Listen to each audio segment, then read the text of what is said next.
Well, I think the government it has to think strategically about თავრობამ სტრატეგიულად უნდა იფიქროს ღრმა წყლის სპორტზე, რომელსაც შავი ზღვის ყველაზე დიდი გემების მიღება შეეძლება. ships in the Black Sea, which would then make it more attractive. ეს უფრო მიმზიდველს გახდის ტვირთბრუნვას, რომელიც ჩინეთიდან ან ზოგადად აზიიდან, კასპიის ზღვის გავლით, კავკასიის გადაკვეთით და შემდეგ დიდ ქართულ პორტში მოდის. Caucasus and then into a major Georgian port.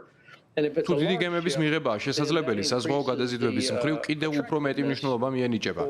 მაგალითად, რუმინეთის მიმართულებით, რაც თავის მხრივ დუნაის მდინარეზე უფრო დიდ დატვირთვას შექმნის და შედეგად დუნაისპირა ქვეყნების სარგებელს მიიღებენ. Countries along the Danube would benefit. აქ უზარმაზარი პოტენციალია, მაგრამ თავარია, რომ საქართველოს ჰქონდეს სატრანსპორტო ინფრასტრუქტურა, რომელიც შეძლებს უფრო დიდი გემების მიღებას და შეძლებს აღმოსავლეთით და დასავლეთით სარკინიგზო მიმოსვლის გაზრდას. I have not seen that Georgia არ შემიმჩნევია, რომ ქართული ოცნების ხელისუფლებას ამის გაკეთება უნდოდა. მაშინაც კი, როცა სხვა ქვეყნები, მათ შორის შეერთებული შტატები, მზად იყვნენ ინვესტიციისთვის.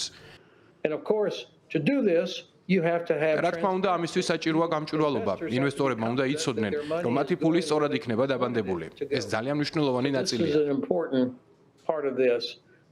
For sure. გარდა ამისა, მსოფლიოში ნებისმიერი პორტი უნდა იყოს დაცული კიბერთავდასხმებისგან, რომელთაც შეუძლიათ პორტის ოპერაციების არალიზება და ასევე სხვა ტიპის საბოტაჟისგან. As well as other types of sabotage. The Russians do this all the time and რუსები ამას ხშირად აკეთებენ. და თუ საქართველოს უნდა რომ ამ მნიშვნელოვანი პროცესის ნაწილი იყოს, მოუწევს დაიცვას თავი რუსეთის ან ჩინეთის კიბერთავდასხმებისგან. against Russian or Chinese cyber attacks.